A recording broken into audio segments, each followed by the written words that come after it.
tardes, muchas gracias por permitirme esta conversación. Comienza a las 3, termina a las 5 y normalmente nos encontramos con temas uno más interesante, más relevante que el otro. Le acompaño en su trayecto, con la familia, le acompaño a la hora de la comida, le acompaño como usted me deje para compartir estas reflexiones. Tenemos hoy una entrevista con el padre Alejandro Solá Linde. Esta mañana el presidente López Obrador, como prueba de su proximidad con las distintas expresiones religiosas, decía que tiene buenos amigos sacerdotes. Uno de ellos es Alejandro Solá Linde. Hoy vamos a hablar con él de distintos temas, pero sobre todo de su visita el jueves de la semana pasada a Brenda Quevedo Cruz, una mujer que no ha sido sentenciada, ni siquiera en primera instancia, y sin embargo caen sobre ella acusaciones probablemente fabricadas de haber participado en el secuestro de Hugo Alberto León Miranda, mejor conocido como Hugo Alberto Wallace Miranda. Para continuar con este tema, tengo también el día de hoy a Enriqueta Cruz, justamente la madre de Brenda Quevedo, para que nos cuente su mirada, su visión de las cosas. Tengo que advertir que nunca un medio de amplia difusión como este, como Grupo Radio Centro, le había dado a Enriqueta Cruz el micrófono. Hoy lo haremos para que, pues, sin igualdad de circunstancias, pueda también ella participar de una discusión en la que lamentablemente ha estado ausente, sobre todo en los escenarios donde hay mayor luz, mayor reflector. Tenemos también hoy una serie de reflexiones a propósito de la crisis que se está viviendo en el Senado, una crisis a propósito de quién dirige la mesa directiva. El día de ayer se determinó que no hubiera reelección para Martí Batres. Tuvimos aquí a Martí Batres ofreciendo sus argumentos. Después estará con nosotros hoy el mensaje que entregó Ricardo Monreal, respondiendo para seguir analizando pues de qué va esta crisis y tiene fundamento. En medio hay un regaño fuerte del presidente López Obrador hoy en la mañanera, justamente reclamándoles a los políticos no estar a la altura del cambio y la transformación.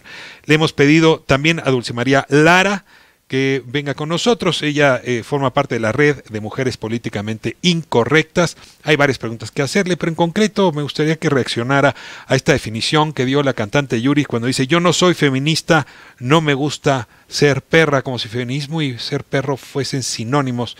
Quizás las generaciones han cambiado, pero sí vale la pena desmenuzar qué quiso decir la cantante y qué valdría la pena modificar nuestra concepción sobre ese movimiento.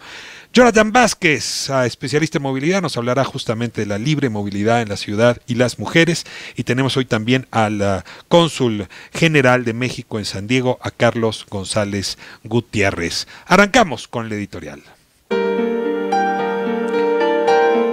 En las épocas romanas, cuando había enojo por parte de la población, del populacho, decían entonces, los emperadores acostumbraban invitar a los leones, invitar a los gladiadores para que se enfrentaran en el Coliseo, y muchas de esas veces llevaron seres humanos. Por ejemplo, las primeras expresiones cristianas se vieron sometidas a ese circo. Y sabían bien los emperadores romanos que con ese circo, con esas muertes, con esa demagogia punitiva, los ánimos de la población disminuían. ¿Quién iba a decir que en nuestro país íbamos a vivir una especie de circo, de coliseo romano del siglo XXI?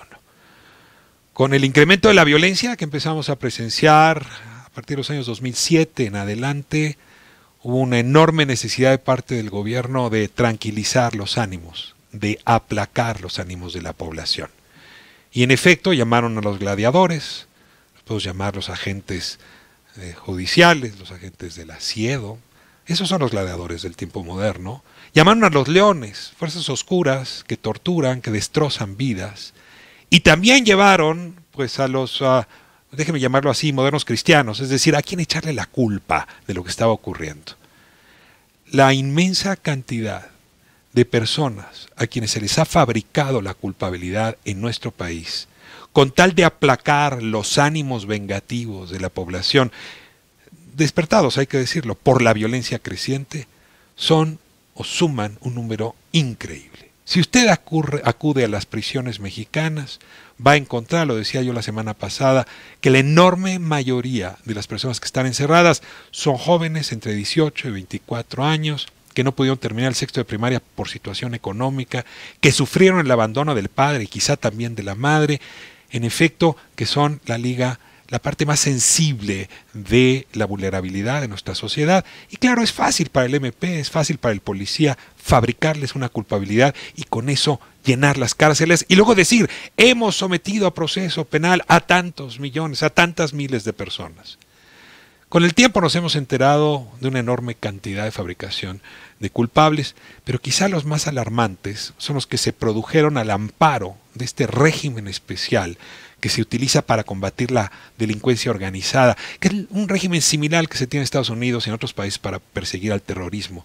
Y cuando digo régimen especial, lo que estoy diciendo es que es un régimen que permite hacer cualquier cosa, torturar, amenazar familiares, someter a proceso a gente inocente, con tal de obtener justicia falsa, pero justicia al fin. Florence Cassés es un caso muy sonado de fabricación de culpable, pero tenemos también aquel, usted lo recuerda, documental, Presunto Culpable, que abrió los ojos frente al tema. Y pues uno de los casos que con el tiempo se va confirmando también de fabricación de culpable es el de las personas acusadas de haber presuntamente secuestrado a Hugo Alberto León Miranda, alias Hugo Alberto Wallace Miranda. Hoy vamos a dedicarle tiempo, espacio, aire, justamente para explorar este caso. Por eso hemos invitado al padre Alejandro Solalinde, por eso tenemos hoy a Enriqueta Cruz, madre de Brenda Quevedo Cruz, para que nos cuenten su versión de la historia y usted puede ir completando su mirada sobre este circo romano. ¡Comenzamos!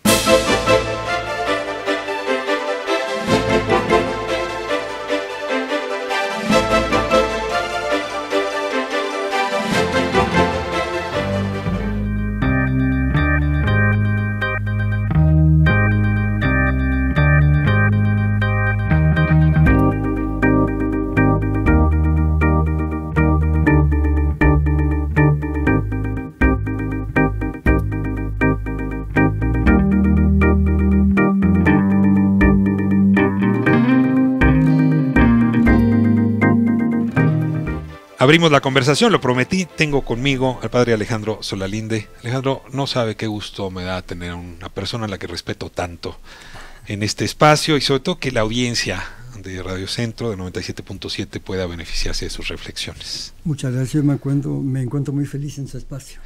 Alejandro, comienzo con el comentario del presidente hoy en la mañana. Le reclamaban que había muchos evangélicos trabajando en su gobierno y él contestó: yo me llevo bien con todas las religiones, con todas las expresiones, tengo amigos, muy buenos amigos obispos, mencionó alguno que otro, y tengo muy buenos amigos sacerdotes. Por ejemplo, me reuní recientemente con Alejandro Solalinde. Usted y el presidente son amigos. Somos hermanos, más que amigos, somos hermanos. ¿Qué les hermana? Nos hermana el mismo desprendimiento del dinero, nos hermana el amor a la gente. Nos apasiona el cambio, no cambio superficial, sino el cambio radical. Nos apasiona porque significa que va a cambiar la suerte de muchas personas que por la corrupción, por la ambición, están pasándola mal. La reacción del presidente hoy se debió a un editorial que salió en esta publicación que usted conoce bien, no sé si la lea, pero la conoce bien, desde La Fe, donde se le hace una crítica muy fuerte al presidente, de que no escucha, no oye a los pobres, no oye a las calificadores, no oye a la bolsa, no oye a los mexicanos. Es editorial curioso. Yo le pregunto, le pido una reacción a este texto y a lo que respondió el presidente de ese texto. Bueno, lo que respondió él, pues él respondió. Pero yo él sí dijo que no quería decir, polemizar.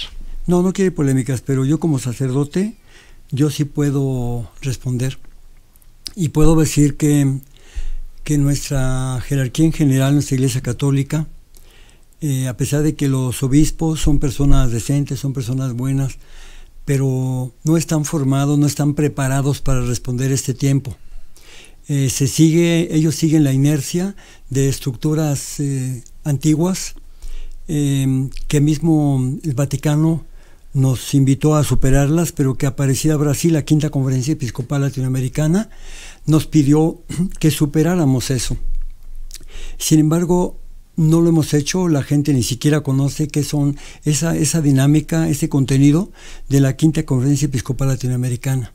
Ahí habla de una iglesia ausente, una iglesia que está arriba, una iglesia centralista en el culto, una iglesia clericalista, y entonces es una estructura vertical. Una iglesia aristócrata.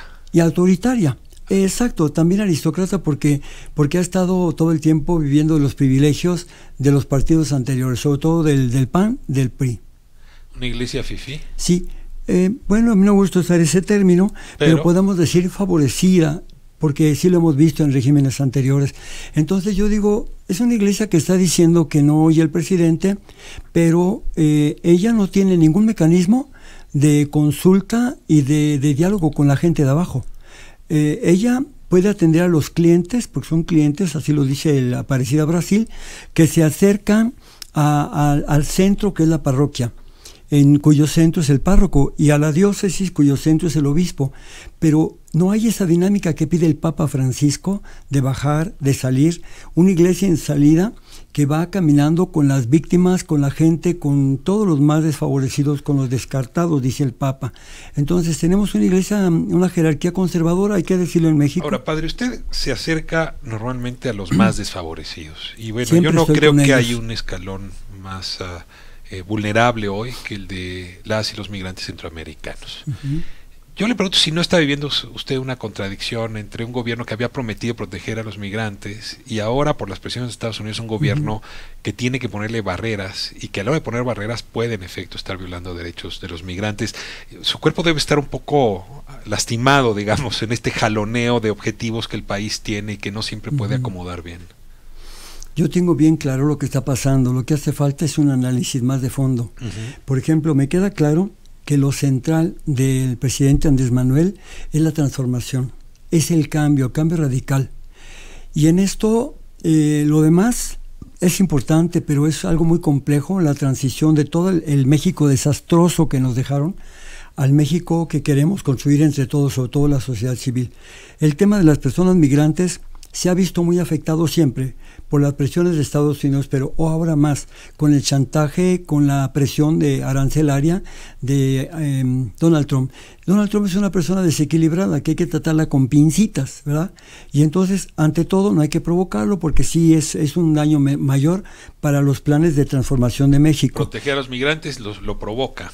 Sí, lo provoca, pero sí, hay una contradicción el gobierno ahí. de México está tratando de hacer algo muy importante para ellos.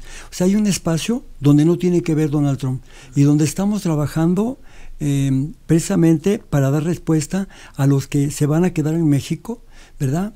Y es un plan muy hermoso, los que están radicando, sobre todo la gente de color. Alejandro, me veo obligado a preguntarle. Sí. Si el gobierno de Andrés Manuel López Obrador, su amigo, su hermano, Mi dice hermano. usted, no por voluntad suya, sino porque los gobiernos así suelen ser, se pasa de la mano y viola derechos humanos, ¿usted va a levantar el dedo como lo levantó en la época de Peña Nieto, de Por Calderón? supuesto ¿No que lo sí. dudaría? No. ¿Está dispuesto a enfrentar a su hermano si no está de acuerdo con la política que Es se que sigue? no es él, yo lo tengo bien claro. Muy bien. Él nunca va a tratar de violar derechos humanos. Donde está la posibilidad es abajo, con la gente que opera. Yo he tenido una actitud muy crítica y lo sigo teniendo con Gobernación. ¿Por qué? Porque Gobernación no sabía nada de migrantes. Y tan fue así, y no pudo con el tema de migrantes porque lo subestimó. Pensó que el tema de migrantes era un apéndice de la Subsecretaría de Población, Migración y Derechos Humanos. Y no se da cuenta. ¿Está usted vigilante lo que pasa con el Instituto Sí, estoy Nacional de vigilante, Migración? y he sido vigilante y he estado muy constante, sí. Voy a cambiar de tema, lo Sí. anunciaba hace un momento, no le puedo negar, me sorprendió muchísimo la visita que hizo la semana pasada a Brenda Quevedo. No, es público que me ha tocado estar próximo al tema, que lo he investigado, he entrevistado a la señora Wallace, he platicado ya he hecho una larga lista de entrevistas para tratar de entender el caso, y tengo la convicción de que esa persona Brenda Quevedo Cruz, ha sido injustamente acusada de ser secuestradora, pero no creo ser mayoría, digamos. Y he tratado de compartir algunos de los argumentos. Cuando veo una voz como la suya, que toma la iniciativa de ir a ver a Brenda, meterse a la cárcel ahí en Cuernavaca y sentarse a platicar con ella, darle un abrazo y luego decir que Brenda es producto de la fabricación de culpables, me generó mucho respeto. Y no faltó mucho tiempo para que Isabel Miranda le contestara que usted está defendiendo secuestradores porque no conoce del caso. Despacio, padre Solalinde, ¿cómo llegó al caso Brenda Quevedo? Bueno, a mí me ha preocupado mucho la cuestión de la justicia y también lo contrario de la impunidad. Y desde ya tiene un par de años que vengo acompañando a personas que les fabricaron culpables en el periodo de Peña Nieto. Pero me llamó la atención que dentro de esa fabricación de culpables están precisamente víctimas de la señora Wallace, que ha metido a la cárcel. A ver, deme nombres. ¿Quiénes son víctimas de la señora Wallace distintas a las relacionadas con el presunto secuestro de su hijo? Mira, más que hablar de ello, porque me parece que no sé si yo estaría autorizado para hablar de eso, Okay. Pero lo que sí te decir, este caso de Hugo Alberto León. A ver, Nestora Salgado se dice víctima de la señora Wallace. Es una de las que yo no quería mencionar, pero también yo la visité en la cárcel, recuérdalo. Yo visité en la cárcel a Nestora Salgado, es uno de los casos que me empezó a despertar mucha desconfianza y aseveraciones de la señora. Entonces yo me metí en el caso de Nestora Salgado. Y se preguntó qué hacía la señora Wallace metida en ese caso. Sí, esta señora me da la impresión, por lo que yo he visto, que ha hecho dinero y ha generado un gran poder dentro del PAN y del PRI, de gobiernos anteriores, a costa de eso precisamente, a costa de eso, de estar fabricando culpables, a costa de hacer montajes, y bueno, tocó también su vinculación con Genaro García Luna en ese tiempo.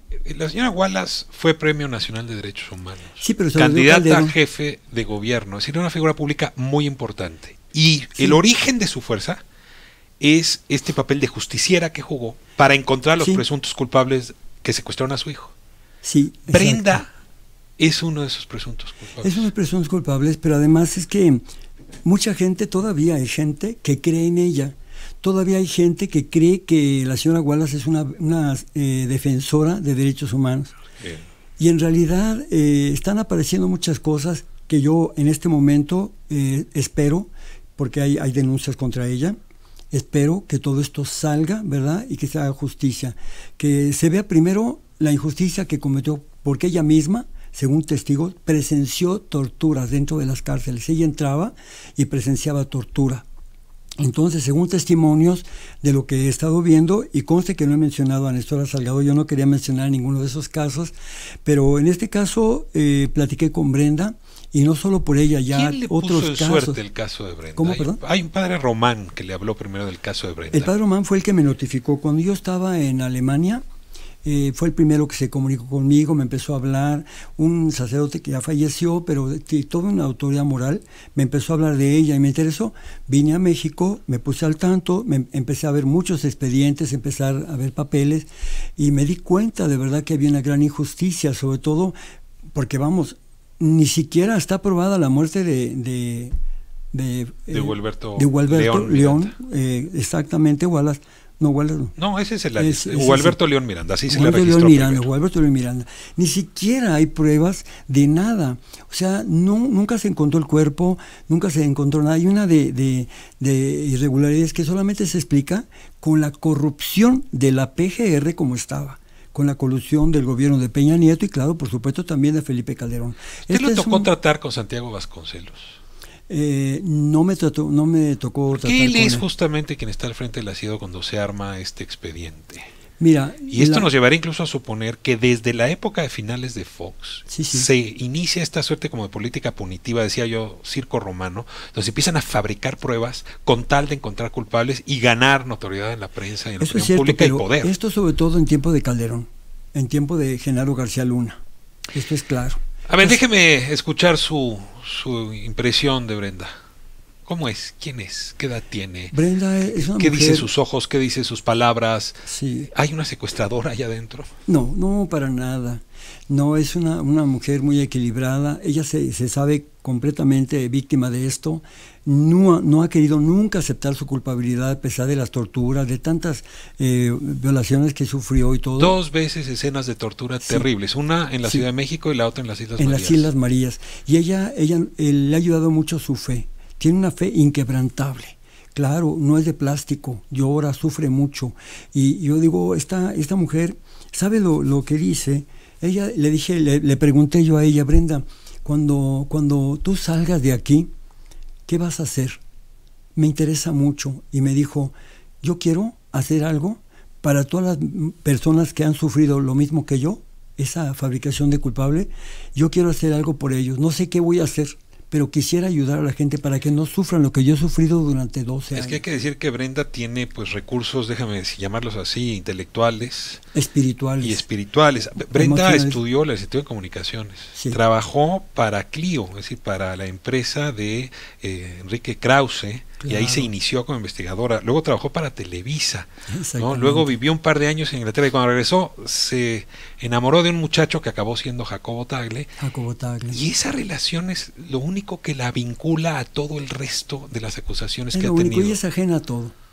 Pero le ha valido que ella nunca, a pesar de las torturas, una de ellas presenciada por la señora Wallace, no ha podido aceptar su culpabilidad, no ha podido sacarle la firma de la culpabilidad, porque ella no es culpable. De los 7 acusados, sí, ¿no? Solamente 3 han presuntamente aceptado su culpabilidad bajo tortura, porque han sido muy débiles, pero los otros 4 aguantaron la tortura y por lo tanto no se autoinculparon. Sí. No, y siguen aguantando. Ahora, Brenda fue detenida en 2007.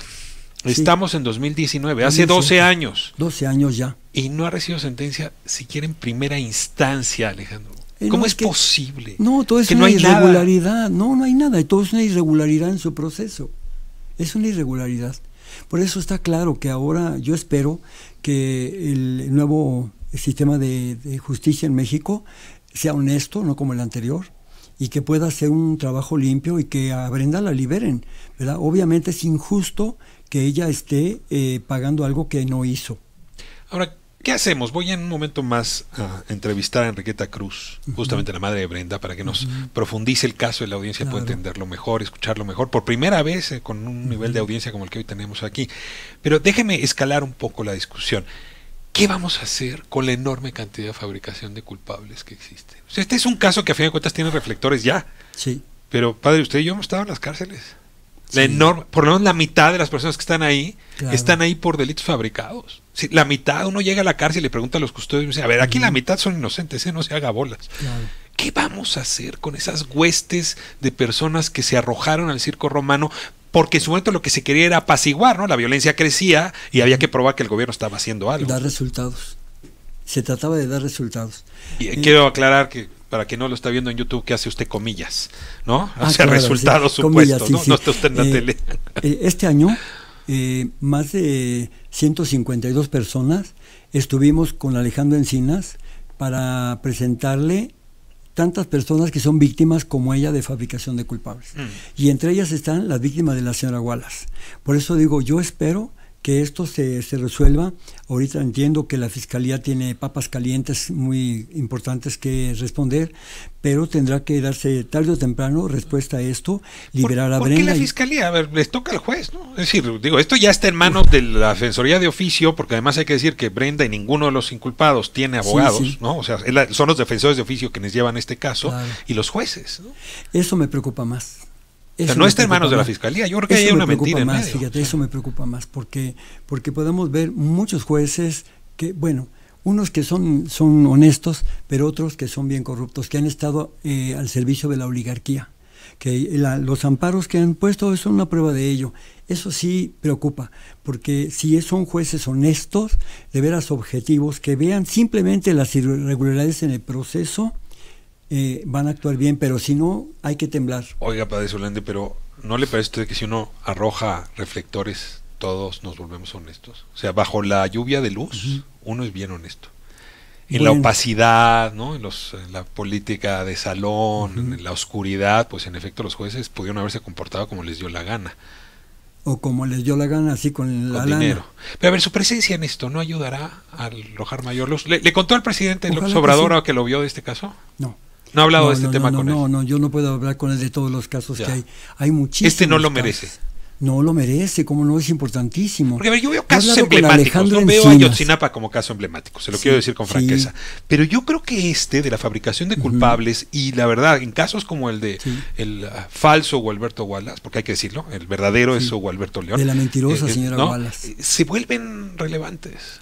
Sí, esperemos que se vuelvan relevantes. Y yo espero, Ricardo Rafael, yo espero que podamos llevar quizá, proponer un diálogo entre esta fabricación de culpables y el mismo presidente de la República. Sería interesantísimo.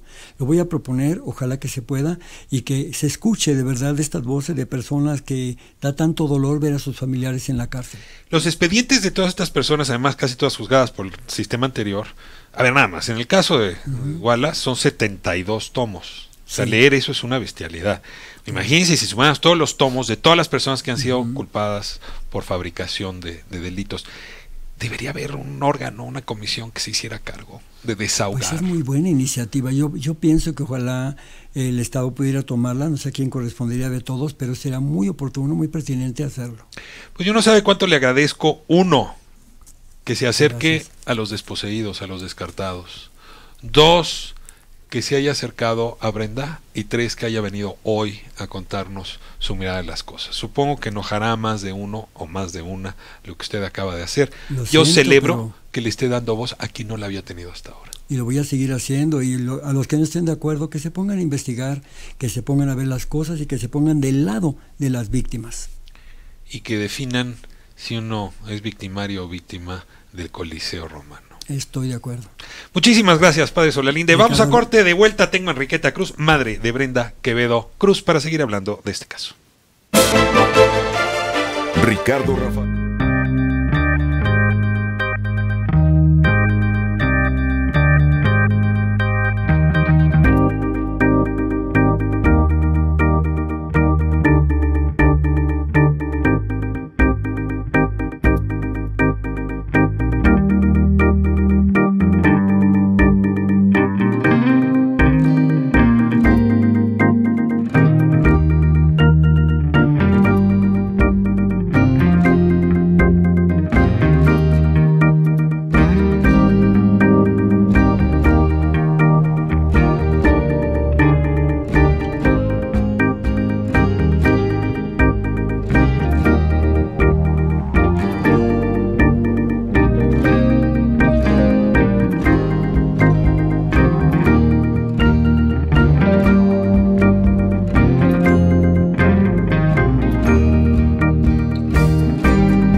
vuelta, 97.7 Grupo Radio Centro. Como anuncié, está en cabina Enriqueta Cruz. Buenas tardes. Buenas tardes. Enriqueta, primero que nada necesito saber quién es usted. Edad, profesión, familia. Háblenos de usted, ¿quién es? Claro que sí, muchas gracias en primer lugar. Bueno, pues soy Enriqueta Cruz Gómez, tengo 65 años, tuve una familia muy bonita, con 2 hijos. Brenda y Omar. Muy bellos, que uno se llama Brenda y el otro es Omar. ¿Dónde está Omar? Omar está fuera del país. ¿Por qué? Porque en el 2010 me lo agredieron por parte de la señora. ¿Está acusado de participar en algún ilícito? No, lo estuvieron citando mucho como testigo, pero ya sabemos cómo trabaja. ¿Y quién lo agredió?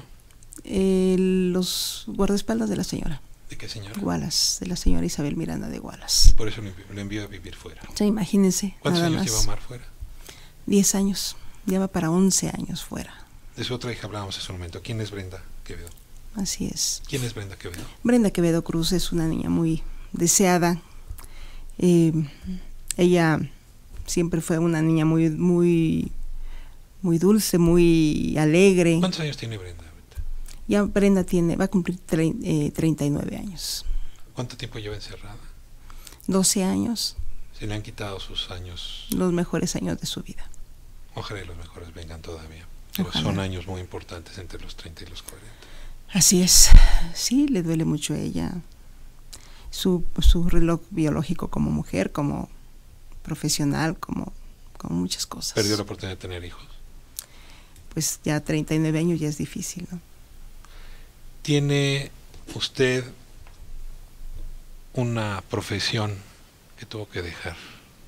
¿A qué se dedicaba usted cuando cayó esta tragedia en su vida? Bueno, yo estudié como en esos tiempos se usaba, ¿verdad? Una carrera comercial, secretaria ejecutiva bilingüe, en lo cual tuve la oportunidad de desarrollarme en una institución bancaria. Uno de los bancos más grandes de este país. De los bancos más grandes. ¿Por qué la corrieron de ese banco? Yo había salido ahí desde el 98, porque hubo un outsourcing y entonces mis servicios se tuvieron que, a pesar de Pero que siguió trabajando para esa mucha institución gente bancaria. me estimaba y me valoraba. Y me llamaron de inmediato para que siguiera haciendo casi lo mismo, como outsourcing. Entonces, cuando pasó esto, ya estaba como outsourcing. Yo lo que hacía era utilizar el correo del banco porque sentía que ahí no me seguían, no me investigaban. Yo sentía. ¿Y a quién le mandaba correos desde el banco? Al presidente de la República, a todos los, a Saludowski, a medio mundo de para los denunciar la medios, injusticia. para denunciar lo que nos estaba pasando. Y se dieron por cuenta favor. que estaba usted haciendo eso desde el correo. Se dieron cuenta. Y le pidieron que saliera. Exactamente. Se perdió el empleo. Perdí el empleo, me pidieron que me moviera de ahí, que cuando terminara mi problema, y me hablaron y eso fue, me dicen desde España, Bancomer España. Que resolvía su problema judicial y luego regresaba. Era un problema muy grave. Tenía usted también una propiedad que había comprado pues con un crédito del banco, después de tantos años en el banco. Después de tantos años. ¿Y esa propiedad dónde está?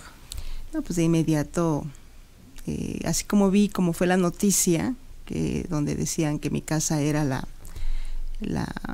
guarida de los secuestradores, donde se ponían todos de acuerdo para los secuestros, tanto mi hija como los demás, y que yo estaba de acuerdo.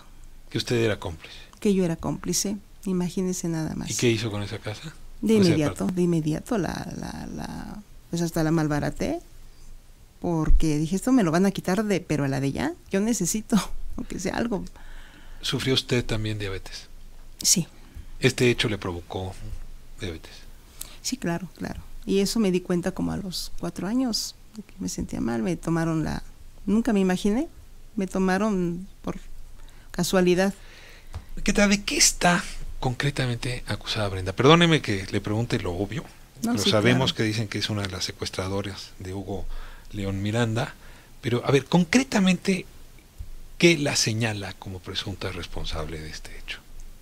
Concretamente es, obviamente, por haber participado igual que otros 5 en el secuestro y desaparición o muerte de este señor. O sea, Jacobo Tagle Dovín, Jacobo César Tagle Dovín, Freire, Juana Hilda González Lomelí los hermanos Los hermanos Castillo Cruz. Tony y Albert Castillo Cruz. En y total ella, 6. conforman 6.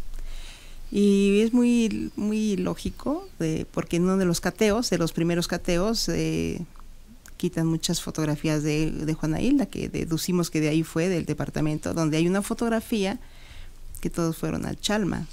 Sí, es la fotografía que encuentra en el departamento de Tenorios, que era donde vivían César Freire y Juana Hilda. Hay una fotografía donde hay un niño. Así es. Y otros 8 adultos. Y prácticamente las 8 personas adultas, el niño no, por suerte, fueron acusados de ser de la parte de lo que yo llamo la banda de Chalma. Exacto. Entonces, a ver, estar en esa foto es lo primero de estar que se en le esa acusó. foto.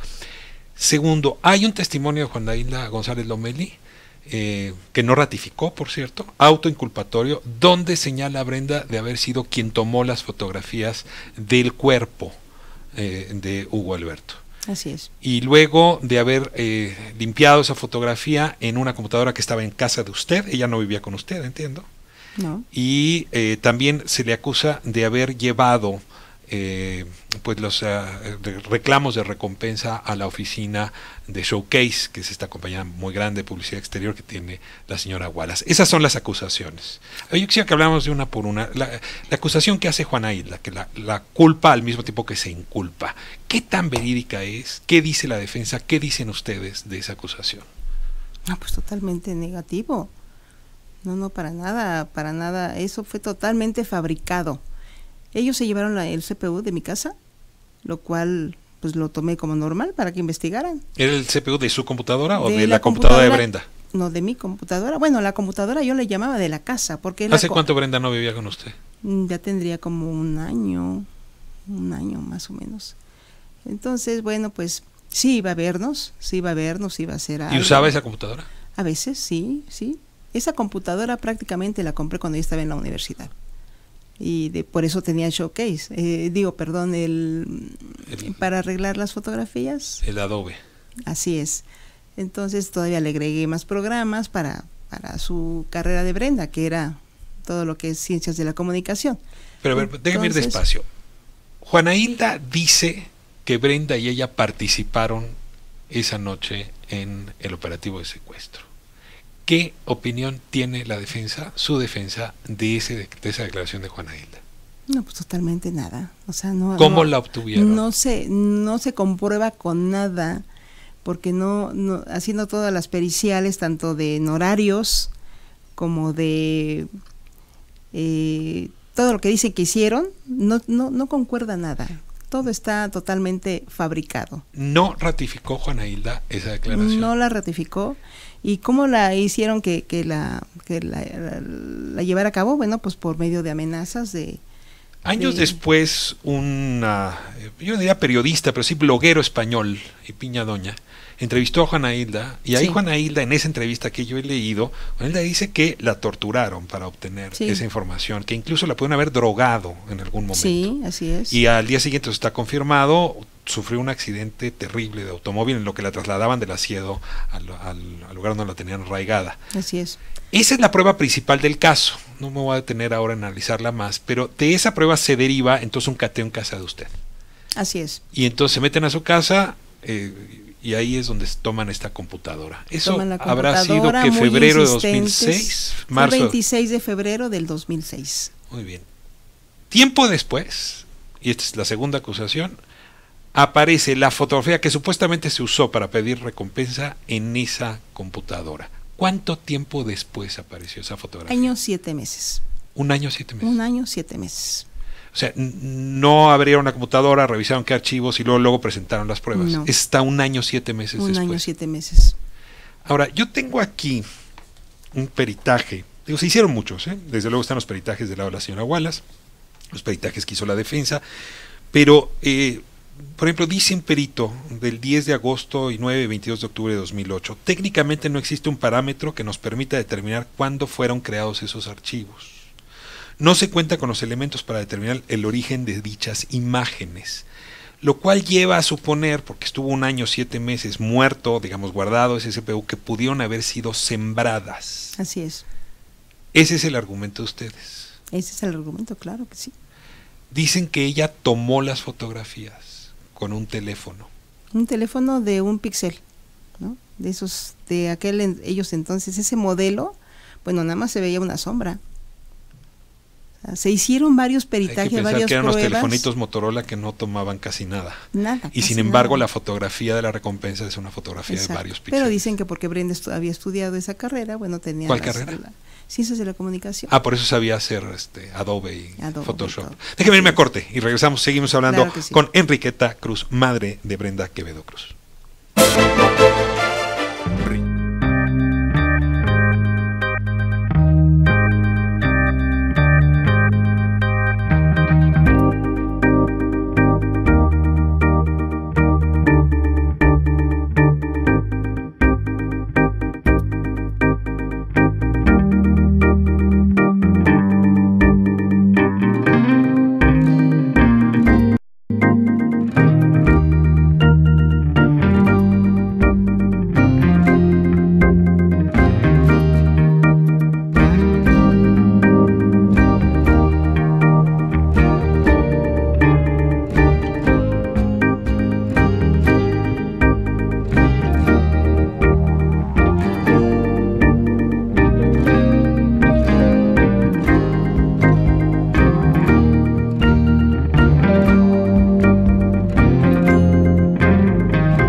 Cruz, madre de Brenda Quevedo Cruz, por primera vez con una audiencia así de amplia contando su historia después de tantos años. Tantos años. Ha sido difícil ser escuchada.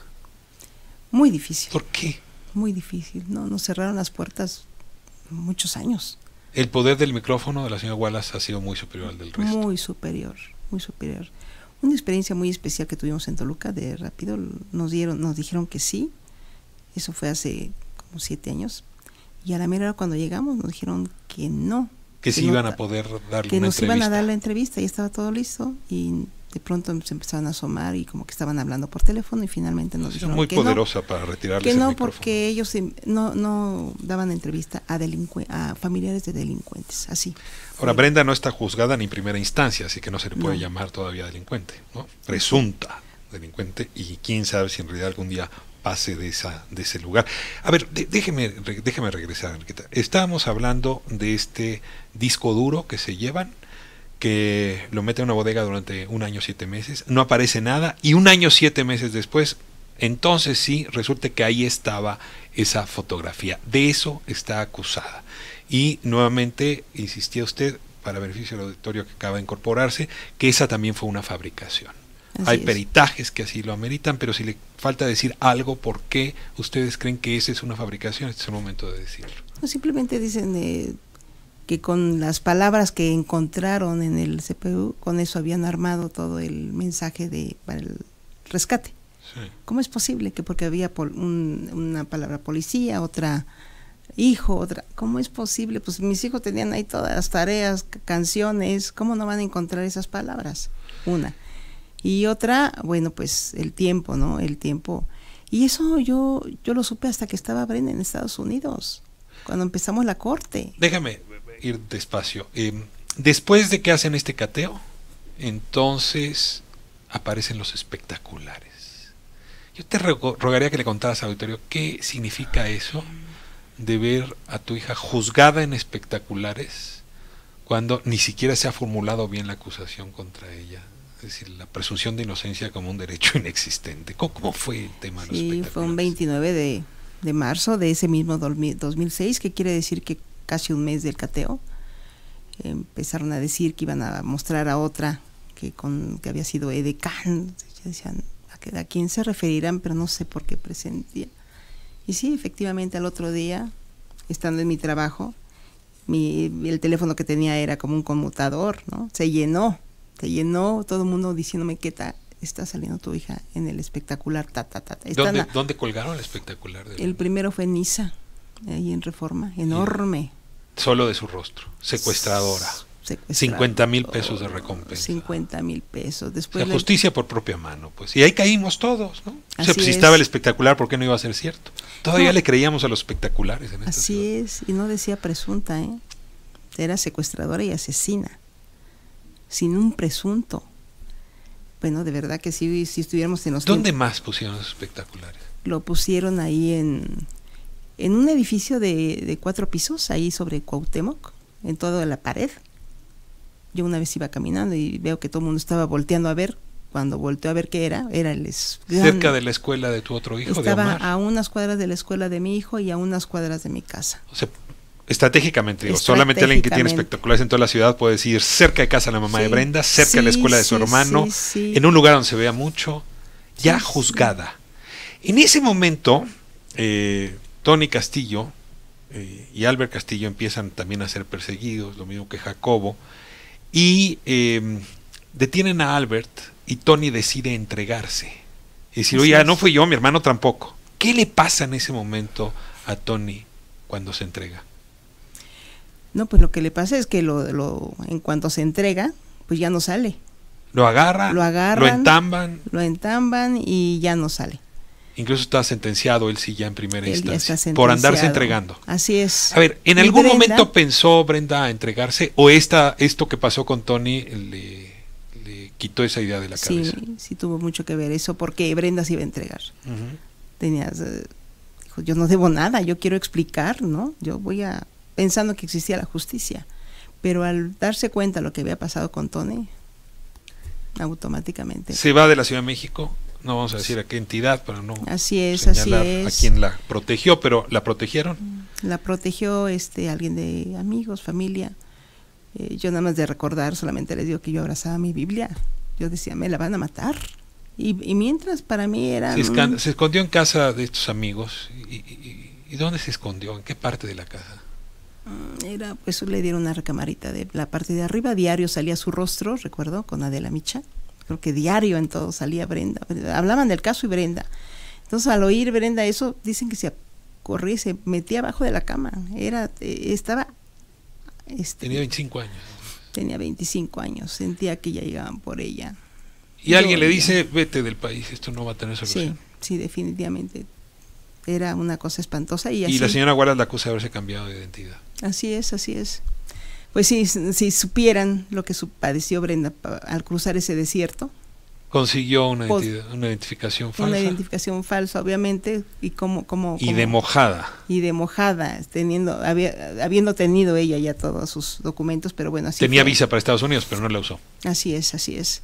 Se va a vivir a Estados Unidos, allá está 2 años, y a los 2 años trabaja. La localizan y se hace un proceso de extradición entre los criminales más peligrosos de México. Así es, y es así también como acá en México la ponían en todas los medios, en las tiendas, en los bancos, en donde quiera. Había un cartelón que decía de entre los más buscados del país, y ahí estaba mi hija.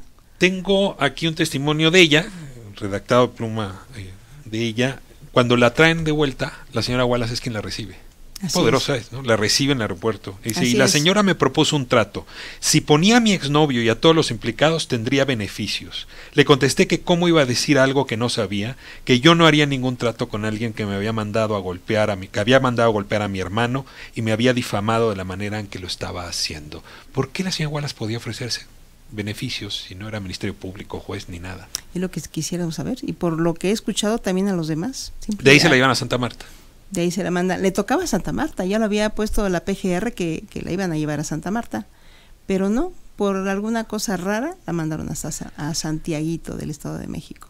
Un día la va a verla a su papá y entonces a su papá le cuenta, papá, ayer estuvieron a punto de hacerme cosas horribles.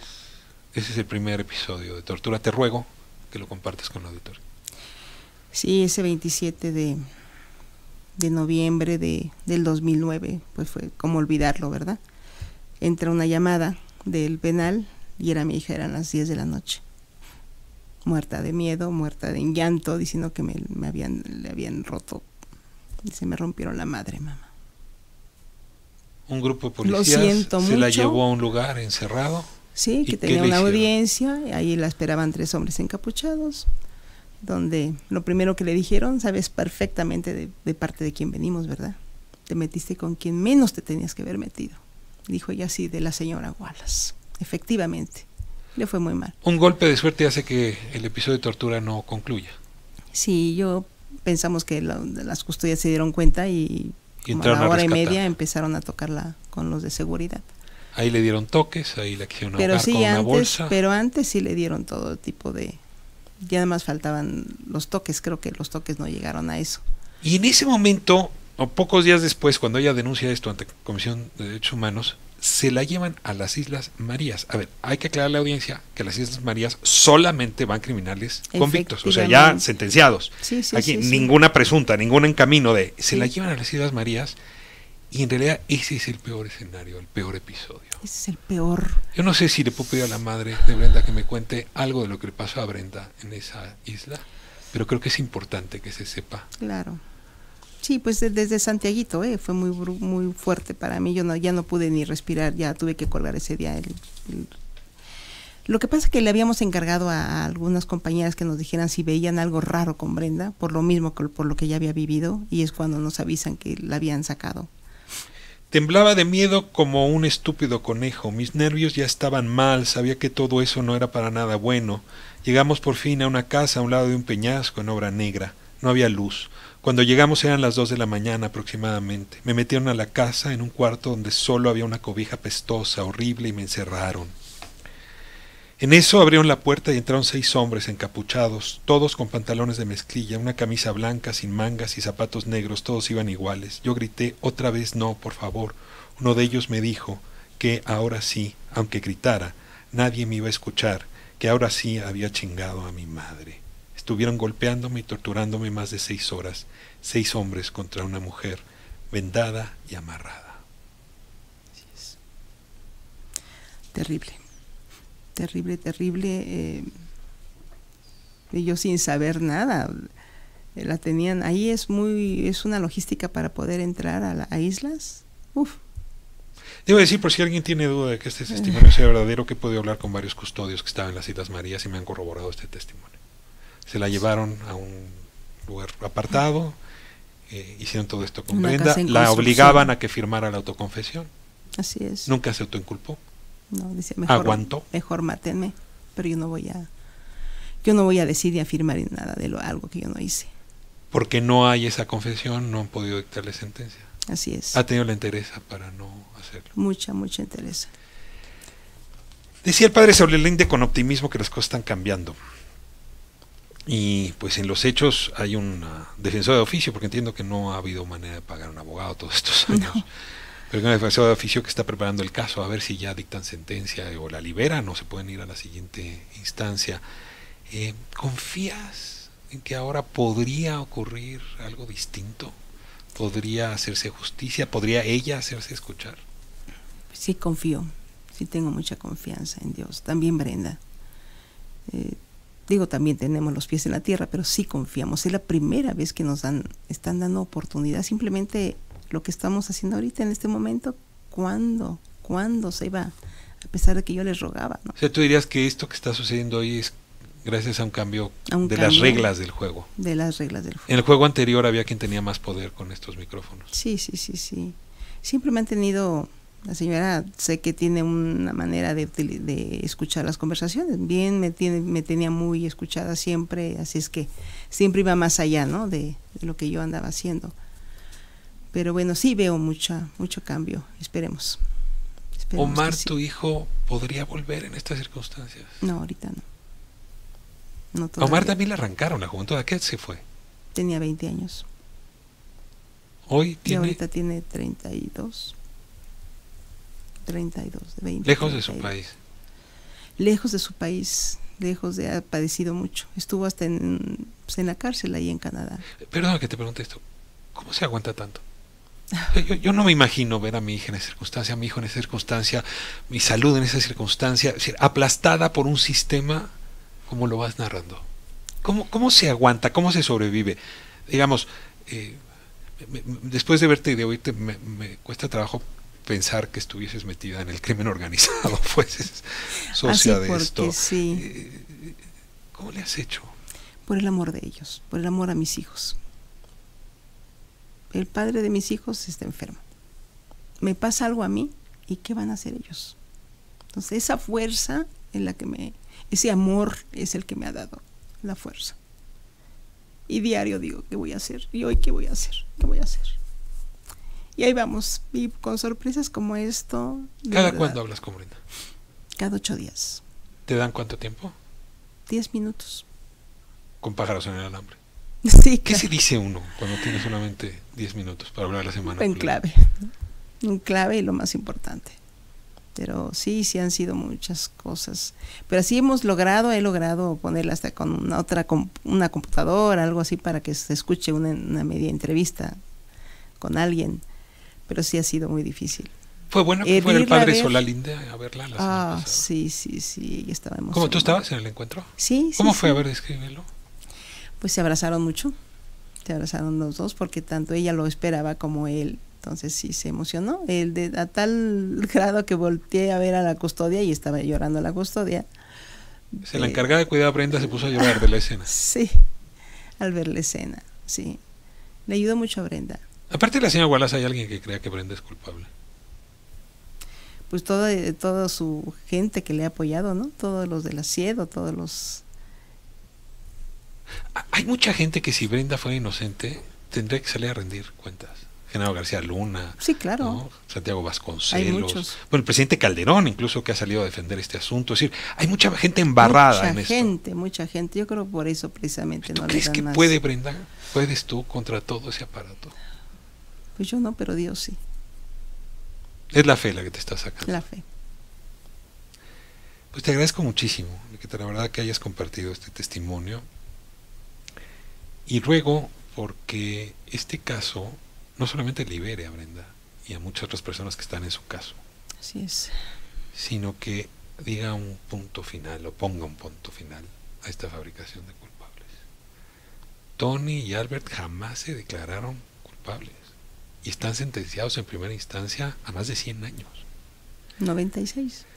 Jacobo no ha encontrado todavía sentencia y en efecto se autoinculpó, pero hay constancias, hay protocolo de Estambul que fue ultrajado, violado con un tolete. Hoy incluso tiene un problema, una hernia seria producto de esa violación. César Freire le ha escrito cartas al presidente, cuenta que lo colgaron incluso a un helicóptero para hacerlo confesar. Terrible. A Yael, que está acusado de otro asunto distinto, pero que en realidad, pues porque aparecía en la fotografía de Chalma, también se le acusó. Juana Hilda, que como decía hace un momento, también ha dicho cómo la maltrataron y la ultrajaron. Sí es una historia formidable de atropellos. Y yo me sigo preguntando, ¿cómo es posible que una mujer tan importante como Isabel Miranda de Wallace pueda conducir desde la sociedad la política antisecuestros cuando probablemente sea ella misma responsable de todo o parte de lo que se le acusa? Exacto. ¿Cómo vives con eso, con esa injusticia? ¿Dios existe cuando esa injusticia ocurre? Pues lamentablemente sí, a veces sí son pensamientos. Quisiera desaparecer a medio mundo, pero volvemos a lo mismo, no somos capaces. ¿Apaciguas tu violencia, tu ira? Sí, pues. ¿Qué haces con tu ira? A ver, ahora que está de moda el derecho a la ira, ¿qué haces con tu ira? ¿Cómo la procesas? Dime, dame un consejo. Cuando veo esta injusticia me da ira, ¿y luego qué debo hacer? Pues lo que debo de hacer, lo que trato de hacer siempre es hablarlo, lo grito yo sola, lo escribo, hago tachoneo, tratando de, hasta que ya me voy relajando poco a poco. Usas la pluma y el papel, sin escribir nada. Sí. Ahí pones tú, ¿no? Y grito. Cierro con un último tema. Una de las pruebas fundamentales, aparte del testimonio de Juana Hilda, decía hace un momento, probablemente obtenido bajo coerción, incluso tortura, es que se apareció una gota de sangre en el departamento, por cierto, una gota de sangre que se encontraron otra vez 7 meses después. El departamento ya había sido ocupado por otra persona, se perdió la custodia, pero ahí había una gota de sangre. Y esa gota de sangre dice que es compatible 100% en sus caracteres de ADN al señor Enrique del Socorro Wallace. Así es. Pero nos enteramos ahora, recientemente, que Hugo Alberto no es Wallace, sino que su padre biológico es Hugo Alberto León. Por lo tanto, esa prueba es falsa. Y si la quitamos, pues el castillo de naipes se cae. Te pregunto, ¿cómo viviste la aparición de Carlos León Miranda diciendo, pues muy sorprendido. Oiga, yo soy el papá de este muchacho? No es cierto que es el señor Wallace. Sí, llevábamos ¿cuántos años? 13 años y pico buscando al señor Enrique del Socorro porque nunca se quiso presentar tenía miedo a ratificar. Ahora él fue el que presentó la denuncia primero. Exacto. Lo pedíamos y que no, la señora diciendo siempre que estaba enfermo, que se había ido no sé a dónde de viaje, nunca pudimos, bueno, a pesar de los edictos, Brenda, se pidió hasta a que buscaran en Relaciones Exteriores, ¿no? Y aparece Carlos León. Y dice, yo soy el papá. Sí, por lo tanto, sí, esa prueba es falsa. Y me llevaron de maneras truculentas a hacer declaraciones. Así es. Ahí se empezó a desmoronar el caso. ¿Tú crees que está vivo Hugo Alberto León Miranda? Sí. ¿Qué convicción tienes? ¿Por qué tenías esa convicción? No tengo la seguridad, pero por tantos dichos. ¿Tienes indicios? Pues los indicios son los que presentamos, ¿no? De su voz. Llamadas telefónicas posteriores, gastos bancarios posteriores. Llamadas telefónicos a amigos posteriores. Así es. Y como indicaban que él así hablaba. Efectivamente, y siempre traía. ¿No será que un día el propio Hugo Alberto regrese y diga esto que hicieron con mis amigos? Porque hay que decir que eran sus amigos, ¿eh? Jacobo Tagle trabajó con él, conocía bien a César Freire por las motos. Si todo esto que le hicieron a mis amigos no se vale. Así es, pues yo espero, ojalá. ¿Le pedirías a Hugo Alberto que hiciera eso? Sí, claro. ¿Cómo se y que dejara de sufrir. Yo pienso que no, tampoco, no creo que la esté pasando muy bien.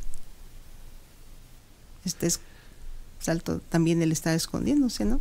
Pues esto es territorio de la especulación, pero en efecto hay indicios que todavía tendrán que probarse. Exactamente. No sabe cuánto le agradezco. No, la agradecida soy yo. ¿Usted cree que este espacio le ayuda a la causa de Brenda? Muchísimo. Es probable que usted y Brenda le estén ayudando a la causa del país. Muchas gracias. Muchas gracias. Vamos a corte, regresamos. Gracias. Ricardo Rafael.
vez, tengo que decírselo, salir del estado de ánimo que me dejó, quizá le dejó usted también la entrevista previa con Enriqueta Cruz, para entrar pues a la coyuntura noticiosa, pero pues ese es el papel también del periodismo.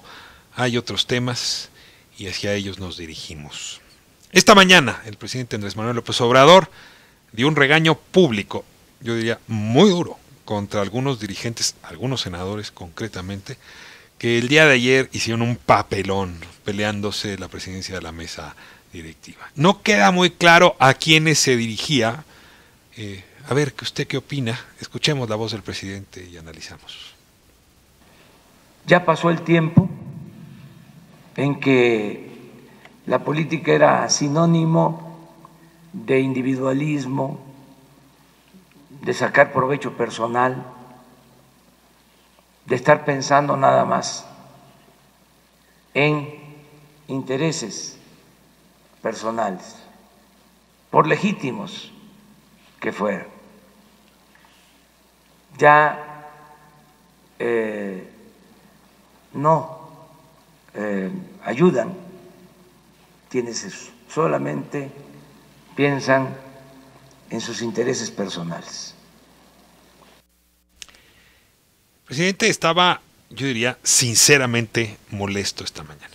Sí, un poco su advertencia es: se están pasando, se están pareciendo a los del pasado, están colocando sus intereses personales sobre los intereses del conjunto.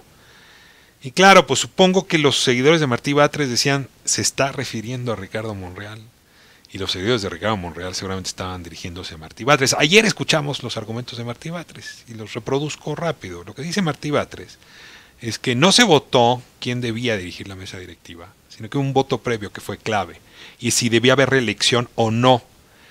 Un voto raro porque en la Cámara de Diputados ese voto no se hizo, porque Muñoz Ledo seguirá dirigiendo la mesa directiva de la Cámara Baja. Pero acá se sometió a esa votación, 33 votos obtuvo la opción de no reelección, 29 era de sí reelección por Martí Batres. Martí Batres dice que la convocatoria para ese proceso solo incluía a los senadores de Morena y que se colaron los del partido Encuentro Social. Hoy le responde Ricardo Monreal, falso, desde el principio se sabía que los senadores del PES iban a participar. Cabe preguntar, los del PT, ¿por qué no participaron? Pero dejo eso para un segundo momento. Escuchemos lo que dice Ricardo Monreal hoy en un video que produjo para justamente informar sobre el asunto. Acompañado. Al inicio de la votación de legisladores y legisladoras, de las primeras en emitir su voto fue la senadora Antonia Cárdenas del PES. Y no hubo ningún señalamiento ni ninguna impugnación para que lo hiciera.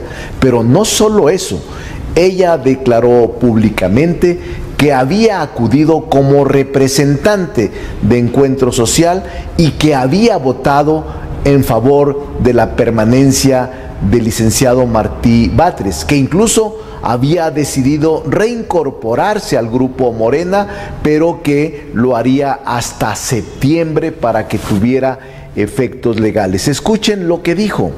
Bueno, yo soy la senadora Antonia Cárdenas, soy del grupo parlamentario de Encuentro Social y quiero que sepan que yo voté por Martí Batres, o sea, yo voté porque la mesa siguiera como está hasta ahorita y que pues es un proceso que a lo mejor no resultó, pero quiero que sepan que yo sí voté porque siguiera Martí Batres en la mesa directiva. No hay ninguna duda, yo siempre he pertenecido a Morena y pues quiero seguir perteneciendo a Morena. Entonces mi traslado solamente, mi cambio de Encuentro Social a Morena es eso, nada más. Es un cambio que yo debía estar en principio, pero estamos ahorita en ese proceso y mi cambio entra a partir del 1 de septiembre. También la coordinadora del PES, la senadora Sacil de León, ayer en la plenaria con el grupo parlamentario y con la presencia de notario público, expresó lo siguiente. Si estaba de acuerdo en que votáramos, se lo pregunté al presidente Martí y me dijo que sí, que con todo gusto él estaba de acuerdo. También les informo, ayer, luego de la votación y ante notario público... Bueno, pues aquí es donde está, si usted quiere saber la verdad, pues donde está el quid del asunto. O Lo que nos dijo ayer Martí Batres es que en la convocatoria jamás se habló de que asistirían los senadores del PES. Incluso aclaró, de haber sido así, pues también se había invitado a los senadores del PT, lo cual seguramente habría vuelto a compensar a su favor. Sin embargo, hoy nos dice el senador Ricardo Monreal, y lo confirman 2 senadoras, sí estaban contempladas en el procedimiento. Sacil de León, justamente la líder de los senadores del PES, le pidió permiso a Martí Batres para participar con su grupo en la votación. Si hubo marrullería o no, aquí está la discusión, ¿eh? O sea, ¿hubo truco? Solamente iban a votar los de Morena y al final metieron como cachirros a los del PES. Ahí Martí Batres tiene razón, ¿no? Lo burlaron. Martí Batres sabía que iban a votar, pero no sabía cómo iban a votar y al final se enojó por cómo votaron. Entonces la marrullería no es de Ricardo Monreal. Y ahí está la discusión. Ahora, frente a esto, pues ambos y los líderes de ese partido en su conjunto, pues están recibiendo un llamado a su presidente para que se comporten, porque, a ver, esto es una disputa por la mesa directiva del Senado, que es importante, pero no es crucial. Lo crucial va a ser cómo resuelven la transición de liderazgo a nivel nacional que se viene este año. Por eso escuchamos al presidente López Obrador justamente advertir que pues quizás se va a presentar él en el evento justamente donde la asamblea, donde se va a transitar de liderazgo, pues un poco para decirles miren para adelante y para arriba y no para atrás y para abajo.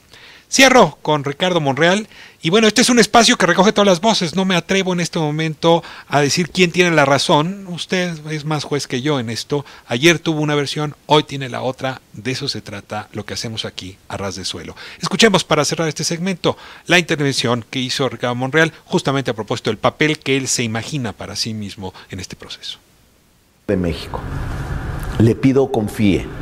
Estos son desencuentros normales en procesos democráticos, pero nosotros le tendemos la mano al licenciado Martí Batres, al equipo que lo acompañó y a todos sus simpatizantes y seguidores. Nosotros no vamos a acudir a una polarización y, repito, hemos puesto a disposición del grupo parlamentario ante notario público nuestra posición, porque lo más importante es sacar adelante a México, no los cargos. Pues autopsia de un desencuentro, déjeme llamar así a este segmento que hemos recorrido a partir de las distintas declaraciones. Que vale la pena que escuche, la tiene en la plataforma de YouTube, la entrevista que se le hizo ayer a Martí Batres. Juntas le puede dar una idea general de hacia dónde se está moviendo la turbulencia dentro de Morena. Y mire, que el problema de ese partido y de cualquier otro es que no está gobernado por ángeles, sino por seres humanos. Y los seres humanos, en efecto, pues seguimos siéndolo, sobre todo cuando tenemos el poder. Ahí nos volvemos más humanos que nunca, sobre todo cuando no queremos soltarlo o queremos subir la escalera, que es un poco el caso de un lado y del otro. En un momento más, de regreso del corte, una declaración de la cantante Yuri, ¿se acuerda de ella? La maldita primavera, cómo marcó la educación emocional de tantos de nosotros. Pues el día de ayer dice, yo no soy feminista, no me gusta ser perra. Feminismo y perro, o feminista y perra como sinónimos. Mucho de qué hablar cuando escuchamos estas expresiones que Yuri se atreve a decir en voz alta, si no es que hasta cantar en voz alta, y otros piensan densamente en voz baja, aunque no se atreven a decirlo. Vamos a corte, regresamos.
declaración que hacía la cantante Yuri en una entrevista hablando del valor a la mujer, el feminismo y la igualdad, y dice que ella no es feminista.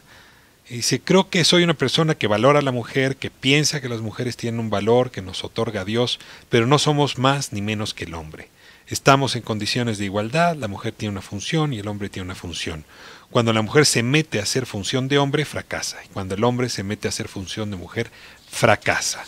Y luego pues hace esta comparación donde advierte que pues feminista y perra son sinónimos. Dice, yo no soy feminista porque no soy perra. Y claro, hay que entender un poco el lenguaje que está diciendo, ¿no? Perra como en el sentido de violenta, como agresiva, como histérica, en fin, así está el juego. No sé si tengo ya en la línea a Dulce María Lara. No la tengo. Ella pertenece a la red de Mujeres Políticamente Incorrectas. Me encantaría un poco pues atender la reflexión que tienen las más jóvenes frente a estas reacciones de la cantante, porque en efecto hay luego cosas justas e injustas, pero cada generación vamos definiendo qué es lo justo y lo injusto, lo moral y lo inmoral. No es cierto que hay una moral eterna, natural, que nada más hay que recurrir al origen para encontrarla. Lo cierto es que la moral es algo que se construye en cada época. Usted se imaginará que aquellos esclavistas en el siglo XIX que nuestro país tenían antes de Hidalgo, digamos, sus esclavos en Jalisco, pensaban que tener esclavos era algo moral, antes de que Morelos les liberara, ¿no? Y hoy en nuestra época, pues la suerte de servidumbre que implica el trabajo en el hogar, también es visto como moralmente aceptable, ¿no? Y de pronto un día deja de serlo. Hay algo que cambia en la reforma de la sociedad, que es más importante que la reforma de las leyes. La reforma cultural cambia las cosas. Y entonces, en efecto, un grito como el de Yuri, que quizá hubiera pasado desapercibido junto a la canción de Lupita D'Alessio de Hoy voy a cambiar, esto de yo no soy feminista porque no soy perra, hoy suena espantoso, desafina por todos lados. Me comunico con Dulce María Lara, vocera de la Red de Mujeres Políticamente Incorrectas, ahora sí está en línea, para que me ayude a una reacción esta como intergeneracional. ¿Qué le provoca esta expresión de la cantante Yuri? Dulce, ¿cómo le va? Gusto en saludarla. Hola Ricardo, ¿qué tal? Muy buenas tardes, saludos también a tu auditorio, muchas gracias por el espacio, pero bueno, pues sobre todo, qué triste, qué lamentable que sea para hablar de la violencia sistemática y sistémica que tantas mujeres vivimos en nuestro país. Y bueno, pues también acotar con relación a lo que me has preguntado sobre Yuri, pues que no todas las feministas, no todas las millennials, no todas las centennials tenemos Twitter. Y esto, bueno, le pongo copia a nuestras autoridades porque muchas veces nos invitan a mesas o a reuniones, pero no todas las feministas tenemos Twitter, no todas las feministas tenemos redes sociales, y valga hacer esta aclaración porque hay que tener una perspectiva mucho más incluyente cuando se hacen este tipo de invitaciones. Pero bueno, ya, entrando a lo que nos truje en esta tarde, pues decirte que afortunadamente yo sí tuve una paloma mensajera. Te detengo aquí un segundo. Ustedes se presentaron como voceras de la Red de Mujeres Políticamente Incorrectas.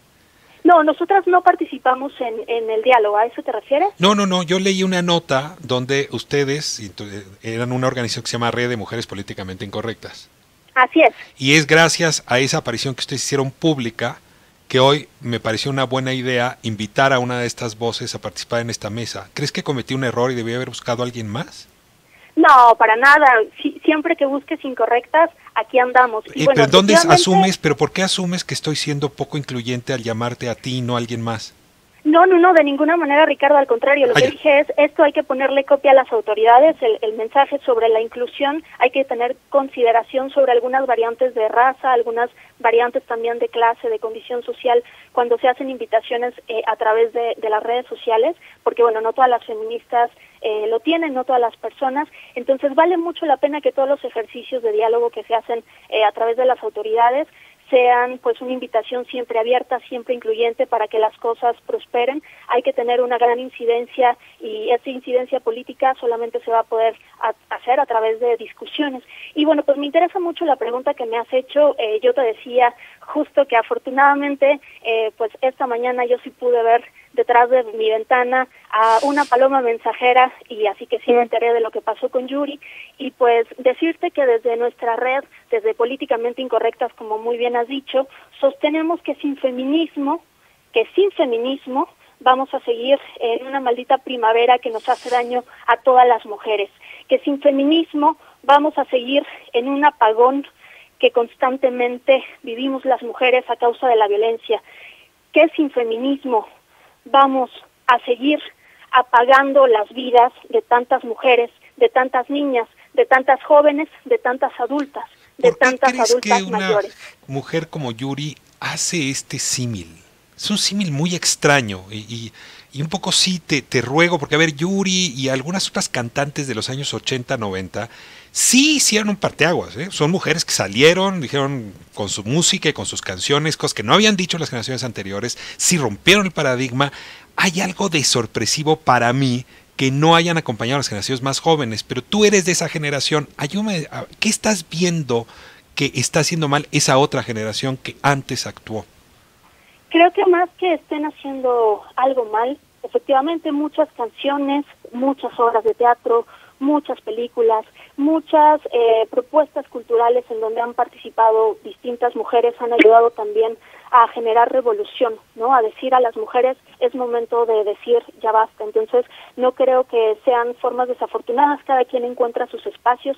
En el caso particular de Yuri, yo creo que se le atraviesa lo que se le atraviesa a tantas mujeres en nuestro país, que es a veces la cuestión de fe, a veces la cuestión de la creencia, y yo le diría con todo el cariño, con toda la sororidad del mundo, que hay también perspectivas feministas como la teología feminista, que pues concilian de alguna manera la fe y el feminismo, y también hay autoras como Ivonne Guevara, hay autoras como Teresa Forcades que buscan cuestionar desde la religión lo que sucede, pero con una perspectiva feminista. Entonces yo creo me estás que llevando al terreno académico y vale la pena abrirle un poco más la perspectiva al auditorio.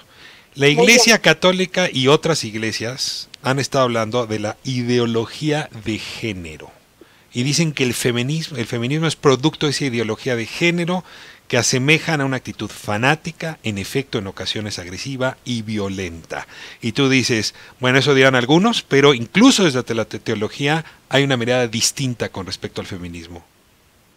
Así es, la teología feminista tiene una propuesta muy interesante que vale la pena que todas aquellas personas interesadas en la religión o que profesan alguna religión le echen un vistazo, y más que llevarte al terreno académico, es más bien una invitación a que cada vez que las personas, independientemente del espacio en el que se encuentren, de la trinchera que tengan, de las causas que promuevan, siempre se den la oportunidad de tener un acercamiento a las lecturas feministas. Yo creo que mucho del desprestigio que se hace al movimiento, muchas de las agresiones que las feministas vivimos, es a causa de la ignorancia, es a causa de este acercamiento de lo que significa ser feminista. Yo te pregunto, un día te va a tocar crecer y ser de las generaciones que ya hicieron su tarea. ¿Cómo te gustaría relacionarte con la siguiente generación de feministas?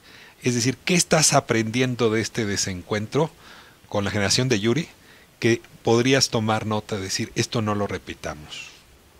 Pues yo primeramente diría que no hay que generalizar, ¿no? Cada vez el feminismo apuesta más o ha apostado desde siempre por el trabajo intergeneracional. Yo particularmente, nuestra red particularmente, trabaja siempre con mujeres más chicas que nosotros, más grandes que nosotras, y en ese sentido, bueno, pues siempre apostar por un diálogo en donde se converjan, digamos, como mujeres de todas edades. Creo que ese sería un paso importantísimo. Un segundo paso es también el reconocimiento de las otras. Creo que no siempre hay posibilidad de coincidir, pero creo que en la medida de que estemos interesadas en construir conjuntamente, damos un siguiente paso. Por otra parte, bueno, pues decirte que no sucede, no creo que sea una cuestión generacional. Recientemente tuve la oportunidad de escuchar en un espacio a Mónica Mayer, esta gran artista plástica, fotógrafa, en fin, muy talentosa, y ella es un claro ejemplo de cómo otras feministas impulsan a mujeres más jóvenes, en el caso de ella, pues, al campo artístico, y eso me parece importantísimo, ¿no? Hay también casos como el de Clara Scherer, que ha hecho una gran labor en el impulso político a las mujeres, y bueno, pues eso no necesariamente atraviesa por generaciones, sino que yo creo que más bien lo que nos une es la causa, y lo que nos tiene que seguir uniendo es la rabia por tantas asesinadas, por tantas violadas, por tantas mujeres violentadas en el medio digital por tantas mujeres que han sido violadas en el terreno político y que todos los días en su chamba también les tocan agresiones. Si no sabes cuánto te agradezco la participación y sí, créenos que hay un compromiso en hacer periodismo, decimos nosotros, a ras de suelo. La gente se puede comunicar por carta, vía telefónica, si tiene redes bien, si no, pues señales de humo, pero la idea es que justamente todas las voces estén aquí, estén presentes. No sabes cuánto te agradezco que hayas estado el día de hoy con nosotros. Me despido y espero que puedas tú y el colectivo tomar este espacio como propio. Muchísimas gracias, de verdad, muchas gracias por la confianza, por el espacio, y bueno, hago la aclaración, no era una crítica hacia ustedes, al contrario, y bueno, pues sí, efectivamente desde los medios hay una responsabilidad importantísima desde cómo se comunica. Hemos visto cómo se han tergiversado en distintos espacios mediáticos las noticias con relación a las feministas, y eso nos preocupa por una parte, y por el otro nos preocupa también cuando nos levantamos por la mañana, las que tenemos la fortuna de levantarnos, porque muchas no amanecen, están muertas, pero las que sí nos levantamos por la mañana y escuchamos noticias en donde se hace invitación a que no se haga daño del patrimonio cultural o histórico, pues sí, lo que nos duele es desde cuándo nos importan más los regalos de países extranjeros que las vidas de las propias mujeres de este país, de este nuestro México que tanto queremos. Ayer Alejandra Frausto, secretaria de Cultura, nos decía aquí, miren, la verdad es que arreglar pues en fin, los desperfectos que pueda tener el ángel nos toma segundos y muy poco dinero. En cambio, resolver el nivel de violencia que hemos enfrentado las mujeres, decía ella, eso sí cuesta mucho esfuerzo, mucho dinero que nos ha invertido. Pero me quedo con este llamado que haces. Creo que hay una discusión muy importante de por qué se está dando este desencuentro con los medios. Y hay gente que además está aprovechando ese desencuentro. Pero déjame irme otra vez al origen. Cuando cubrir la protesta se volvió más importante que cubrir una violación, una agresión sexual, los periodistas nos equivocamos. Y perdóname que lo diga en masculino, pero somos los periodistas los que estamos cometiendo el error. Y desde luego esperemos no ser de esos que se suman al grito de Yuri. Claramente el medio periodístico se está feminizando. Si tú revisas las redacciones de los periódicos, las redacciones en los radios, las redacciones en las televisiones, son de mujeres, excepto los directivos y los conductores. Así es que supongo que hay una transformación que vamos a tener que sufrir, que enfrentar, y ojalá y sea de pronto. Y que no es una transformación a sufrir, al contrario, yo creo que el beneficio que nos trae la igualdad sustantiva es un beneficio para mujeres y para hombres también. Muy bien, pues nos vamos, Dulce, muchísimas gracias y hasta muy pronto. Un abrazo fuerte, saludos a tu auditorio, gracias. Bueno, estamos de vuelta aquí en cabina y me acompaña Jonathan Vázquez. Jonathan, me da muchísimo gusto tenerte por primera vez en este espacio. Hay que decir que se te reconoce por muchas cosas, pero sobre todo por tu conocimiento sobre el tema de la movilidad y sobre todo la movilidad en un espacio público democrático. Bienvenido. Muchas gracias, Ricardo. Felicidades por el espacio, gracias por la invitación. Saludos al auditorio. Hay una anécdota que tengo de un colega y un buen amigo que es el director o representante de ONU Habitat ahora aquí en México, Eduardo López Moreno. Escribió un libro y entonces luego lo buscó en las bibliotecas y no lo encontraba. La persona que lo atendió le dijo, lo que pasa es que el libro está en la sección de ciencia ficción. Era sobre cambio climático. La agenda urbana ha estado por mucho tiempo en la sección de ciencia ficción. Y casi de ciencia ficción, Ricardo, podríamos pensar, pero tristemente no es así, es una realidad, la violencia que viven las mujeres en el espacio público, no solo en el transporte, no solo un tema de movilidad, gracias por lo que dices sobre el trabajo que hemos hecho en temas de movilidad, pero el espacio público es tal vez el transporte, uno de los más importantes de ellos, y es ahí donde las mujeres han vivido una violencia tremenda en México. El número de mujeres que se transportan al día en los diferentes modos de transporte en nuestra ciudad, en el Valle de México, es importante y no hemos sabido cómo ofrecer seguridad a ellas. Movilidad es cuando caminas, cuando subes al auto, cuando subes al micro, cuando subes al metro, ¿no? Cuando subes a un autobús, te trasladas de una ciudad a otra. Y en efecto, en todos esos espacios es donde ocurre pues la mayor agresión pública. No voy a traerte aquí el cuento de la agresión y la violencia intrafamiliar, el espacio, digamos, supuestamente lo privado, pero déjame, me quedo en esos otros espacios. Si estuviese aquí Miguel Ángel Mancera, sentado, y quizá algunos de sus antecesores, Marcelo Ebrard, te diría, oye, hemos hecho muchísimo para proteger a las mujeres. Creamos los vagones del metro exclusivos para mujeres. los autobuses exclusivos para mujeres, los paradores exclusivos para mujeres, es decir, casi como si fuesen una tribu apache, ¿no? Perdona que lo diga así, las han segregado, ¿no? En la idea de que así les pueden proteger.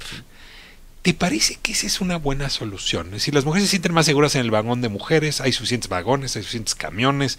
¿No ha sido un poco demagógico este asunto? Es un pésimo mensaje y sin embargo lo más triste de todo, Ricardo, es que las mujeres sí se sienten más seguras a veces en estos vagones segregados. Pero hay otra cosa que platicaba recientemente con una colega.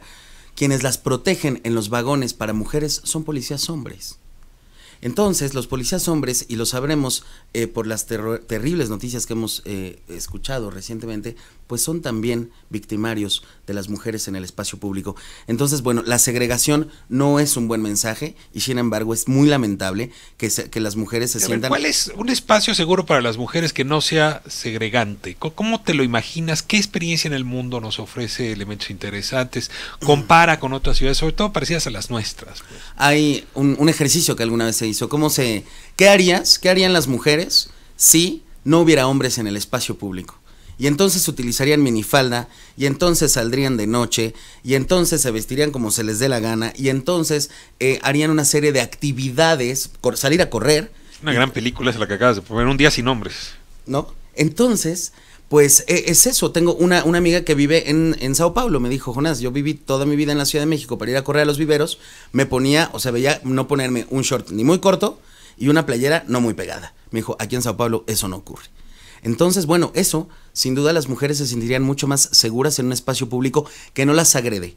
Las ciudades que son prósperas, las ciudades que son generosas, comparten lo mejor de sí mismas, sus ventajas urbanas, con todos sus usuarios. Entonces lo que estás diciendo es que lo que hay que cambiar es a los hombres, digo, porque como no nos pueden borrar. Claro, es un mensaje malísimo ese de los camiones, porque es como decir, ustedes como son unos neandertales y no saben comportar, pues háganse para allá y ustedes para acá. Es un mensaje que inhibe la convivencia en una fiesta infantil, públicos, ¿no? Por supuesto, es terrible. Ahora, ¿es renunciar a que el hombre puede cambiar? No, es aceptar que las mujeres viven una desventaja importantísima en el espacio público, que hay que cambiar esa dinámica y es que hay que tener una política pública, hay que tener recursos para esto y hay que tener unas mujeres hay que pugnar por una política pública que permita el disfrute de todos los usuarios de la ciudad en el espacio público. A ver, Andrés Layú, que es el justamente secretario responsable de esta área de movilidad, sí, pues es un hombre con una trayectoria justamente en la lucha de la izquierda, contra la discriminación, por el acceso democrático. Yo te pregunto, ¿qué agenda puntualmente tienen Claudia Sheinbaum y él justamente para combatir la violencia contra las mujeres en el espacio público? Voy un poquito más atrás de eso, Ricardo. Tuvimos varias candidatas mujeres a ser jefas de gobierno en esta ciudad y no hubo una agenda clarísima en ningún lado. En ninguna de ellas. Por lo menos no sobre el transporte público. No fue claro. Claudia Sheinbaum no, Alejandra Barrales no. Así es, no ocurrió. La señora Mariana Boy tampoco. La señora... bueno, ya las demás prefiero no acordarme. Sí, fue un poco triste en algunos sentidos.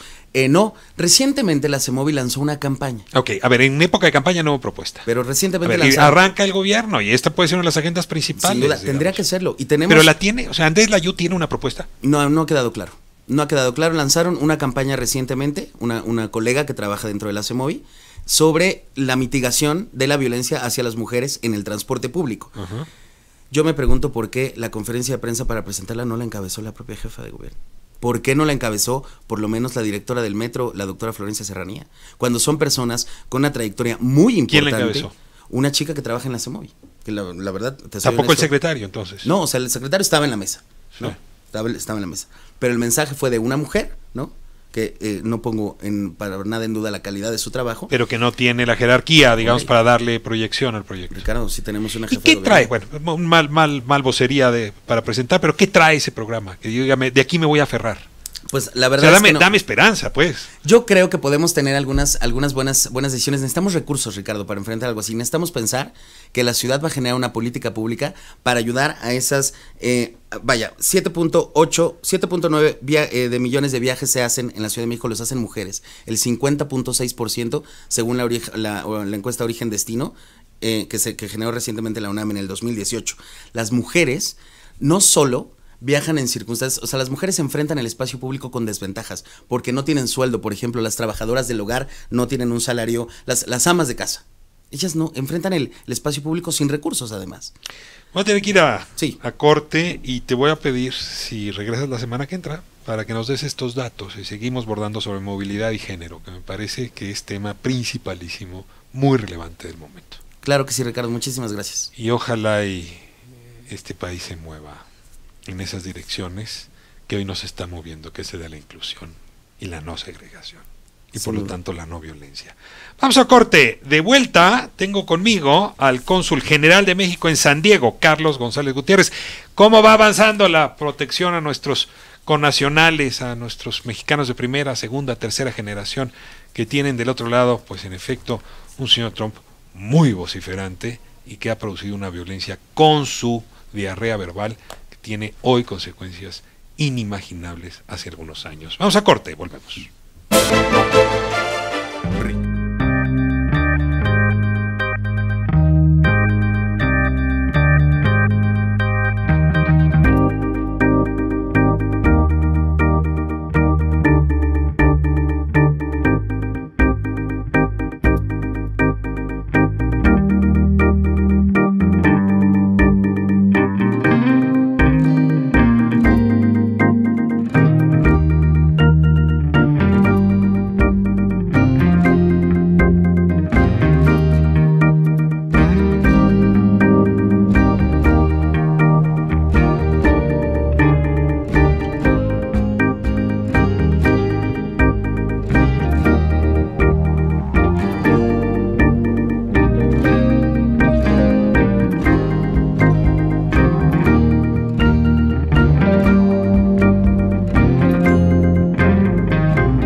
curva de cierre de la emisión. Tengo en entrevista telefónica al cónsul general de México en San Diego, Carlos González Gutiérrez.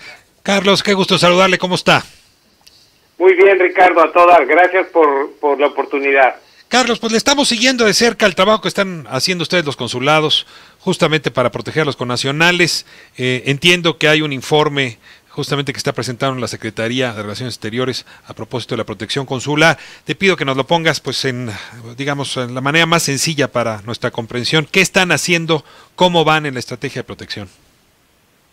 Sí, así es. El día de hoy se presentó un reporte que en realidad es en respuesta a una solicitud de la Comisión Permanente del Congreso de la Unión, a partir de los lamentables sucesos de El Paso a principios de agosto. La Cancillería presentó las acciones de protección que hemos realizado en la red consular de México en Estados Unidos. No únicamente lo que tiene que ver con la respuesta al incidente del Paso, sino también en general a las acciones que de manera cotidiana realiza esta red de 50 consulados que tiene México en Estados Unidos. Hay un trabajo de protección sobre las víctimas, déjame plantearlo así, de las redadas, y sin embargo, más allá de las redadas de Mississippi, no hemos escuchado que sea un fenómeno que se amplíe. ¿Tú ves en California, ¿no?, donde han sido ciudades santuario, Los Ángeles, propio San Diego, ejercicios similares a lo que vimos en Mississippi hace un par de semanas? No, en absoluto. Yo justamente hoy en la mañana me reuní con el director regional de ICE, de las autoridades migratorias aquí dentro de mi jurisdicción consular, y me decía que la colaboración entre policías locales y sus fuerzas, digamos, y sus elementos, y los policías migratorios, digamos, es nula en California, al punto de que mientras, por ejemplo, en Texas, donde yo era cónsul general en Austin hasta hace un par de meses, cuando llegaba ICE a detener a una persona a su casa con una orden de presentación ya firmada por el juez, lo hacía en compañía de policías locales, del sheriff o de la policía local. Hoy en la mañana me explicaban que eso simplemente no sucede en California debido a que aquí es ley la AB 54 que hace de todo el estado un santuario y en donde explícitamente se prohíbe la colaboración entre policías y agentes migratorios. A ver, esto me lleva a preguntarte lo siguiente, Carlos. Estamos haciendo como una gran labor para convencer a Washington que cambie su política, pero quizá esto en un país federal como Estados Unidos, que es realmente federal, lo que habría que hacer es un esfuerzo entidad por entidad de transformación de las normas, de la protección, de la conversación, incluso de la tolerancia. ¿Estaría yo en lo correcto que hacia allá teníamos que movernos con Texas y teníamos que movernos con Nevada y teníamos que movernos con Arizona? Así es. Yo creo que una de nuestras principales ventajas comparativas es el hecho de que la sociedad anfitriona de nuestra diáspora, de nuestra enorme diáspora, es una sociedad plural, abierta, en donde los consulados pueden hacer una diplomacia descentralizada y buscar socios y buscar redes, no únicamente de organizaciones de defensa de los derechos de los migrantes, como la American Civil Liberties Union, por ejemplo, o la Anti-Defamation League, sino también buscar socios en las autoridades. Carlos, estoy hablando con el cónsul general de México en San Diego, Carlos González Gutiérrez. ¿Lo estoy perdiendo, Carlos? Bueno, sí, Carlos, perdóname, me decías que hay una serie de ligas y de redes con las cuales se puede hacer esfuerzo conjunto para proteger a nuestros connacionales.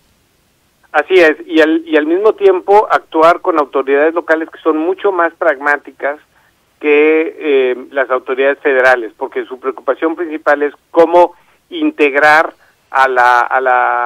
digamos, a los recién llegados a las sociedades que los reciben. No tienen una carga ideológica mucho menor. Entonces, por ejemplo, en el reporte de hoy en la mañana que se presentó en la Cancillería, se documentaba cómo cada día nosotros damos 9,000 documentos de identidad, que es un poco como el principal acto de protección, el primero que nosotros podemos dar. La matrícula consular. La matrícula consular, exacto, un acta de nacimiento a un a un nacional mexicano, o cómo, por ejemplo, todos los días nosotros damos aproximadamente 10,000 servicios de corte social o comunitario a través de nuestra ventanilla de salud, de nuestras ventanillas de educación, de nuestra ventanilla de orientación financiera, o cómo cada día en la red consular nosotros atendemos 723 casos de protección en promedio, ¿no? A nacionales mexicanos que necesitan nuestra Carlos, asesoría. déjame hacerte una pregunta que podrá parecerte incomprensible, pero al mismo tiempo sé de cierto que los consulados mexicanos son líderes, sobre todo cuando hay otros países que no tienen consulado en esas ciudades. Y me refiero a que Honduras no tiene consulados en esas ciudades, en todas las ciudades donde tenemos nosotros, Salvador tampoco Guatemala. ¿Damos algún tipo de servicio a nuestros hermanos centroamericanos cuando tocan a la puerta de un consulado mexicano? Sí, claro que sí. Tanto los servicios de la ventanilla de salud como por ejemplo los servicios de educación para adultos que ofrece el IME a través de y el INEA a través de nuestras de los consulados y las redes de ventanillas educativas y plazas comunitarias. Todos esos servicios son completamente gratuitos y nosotros no pedimos nacionalidad. No preguntas, eres hondureño, tienes acceso. Exactamente. Obviamente el pasaporte... No, bueno, y matrícula consular, no te vayas a atrever, estarías violando la ley. Señor cónsul en San Diego, le agradezco muchísimo que nos haya acompañado. Carlos González, seguimos al habla para estos temas. Gracias, Ricardo. Muy amable, estoy a las órdenes. Pues tengo aquí nuestros comentarios. Muchas gracias a quienes nos han escuchado en esta emisión, en más de un sentido estrujante. Gracias a Fabiola Vega. Excelente el padre Solalinde. Richard, excelente programa. Saludos al padre Solalinde. Monsalvo, mi reconocimiento a Ricardo Rafael por dar micrófono a la madre de Brenda. Increíble que esto no haya ocurrido antes. Enhorabuena la labor del padre Solalinde. Ojalá pronto haya consecuencias y salga a la luz la verdad. Hashtag no a la fabricación de culpables. Doris Bisuetl Valle, muchas felicidades Ricardo Rafael por esta entrevista. Raquel Gutiérrez, ayer vi a la Wallace, a la señora Isabel Miranda de Wallace, dando declaraciones sobre el secuestro en México. ¿Cómo es posible que se le dé credibilidad a esta mujer despreciable? Dice Raquel Gutiérrez. Qué impotencia, mis respetos a estas mujeres, hija y madre, refiriéndose a Enriqueta y a Brenda. Blanca Delfín, ¿dónde están las feministas en estos casos? Frida Beatriz, mi respeto y solidaridad a Enriqueta Cruz, ojalá se haga justicia en el caso de su hija Brenda, bendiciones. Nicté de Paz López, muy desafortunado el comentario de Yuri, a propósito de que feminista es sinónimo de perra. El feminismo no es una competencia. Elizabeth Romero Revira, si ser feminista es ser violenta, agresiva y destructiva, pues entonces yo no soy feminista. Tengo llamadas también. Alberto Torres, de Cuauhtémoc, 46 años. Me uno a todo aquel que quiera llevar a juicio a la señora Isabel Miranda por lo que está haciendo, porque lo que está haciendo es un crimen superlativo. Miguel Hernández, 35 años, de Jalisco. En tantos casos de presuntos culpables, ¿qué pasa con los juzgadores cuando el acusado es culpable? Pregunta. Consuelo Hernández, de 60 años, Jotitlán Izcalli. Ricardo, estoy totalmente de acuerdo con lo que dice el padre Solalinde. José Luis Baltazar, 57 años, Tlalpan. Ricardo, este programa debe convocar a una marcha para apoyar a las chicas sobre lo que hicieron. La verdad es que no le toca al periodismo convocar marchas, sin embargo sí proponemos la información tal cual vamos investigándola. Yolanda Manner, de Sinaloa, dice, a la recién entrevistada, menciona a la señora Miranda, hace tiempo se circuló una fotografía donde portaba vestimenta de recluso por narcotráfico, al igual que su hijo, quien fingió su muerte para evitar los mismos cargos. La verdad es que no, ella como dueña de Showcase tuvo un desencuentro con la colocación de un espectacular, por eso fue pues detenida durante unas horas, y el hijo en efecto tuvo una acusación a principios de este siglo, un poquito antes, a propósito de tráfico de piezas robadas de autos. Tampoco está muy claro en qué acabó ese procedimiento, pero nunca tuvieron ropas ni vestimenta de recluso por narcotráfico. Tengo también agradecimiento por Sonia Álvarez, 58 años, de Benito Juárez, que nos escribe y cambia de tema. Dice, cuando subo al metro destinado a los varones, ellos me cuidan, y en los vagones destinados a las mujeres sufro de maltrato. Permíteme extender mi felicitación a todo el equipo de trabajo de Grupo Radio Centro. Y cierro pues con las tendencias. Hashtag canícula. La canícula es el periodo más caluroso del año y que comenzó el pasado de julio. Hoy dice adiós, se va la parte más calurosa. De acuerdo con expertos, la canícula es un evento climático donde las lluvias disminuyen y al mismo tiempo se registran altas temperaturas de hasta 46 grados centígrados. Sin embargo, aquí la lluvia nos ayuda a vivir la canícula con mejor suerte. Hashtag Robert Plant. Robert Plant cumple 71 años, mejor conocido como el Dios Dorado. Es un músico y cantante británico que trascendió en la música como miembro fundador de las bandas icónicas del rock. ¿Cuál cree que es esta?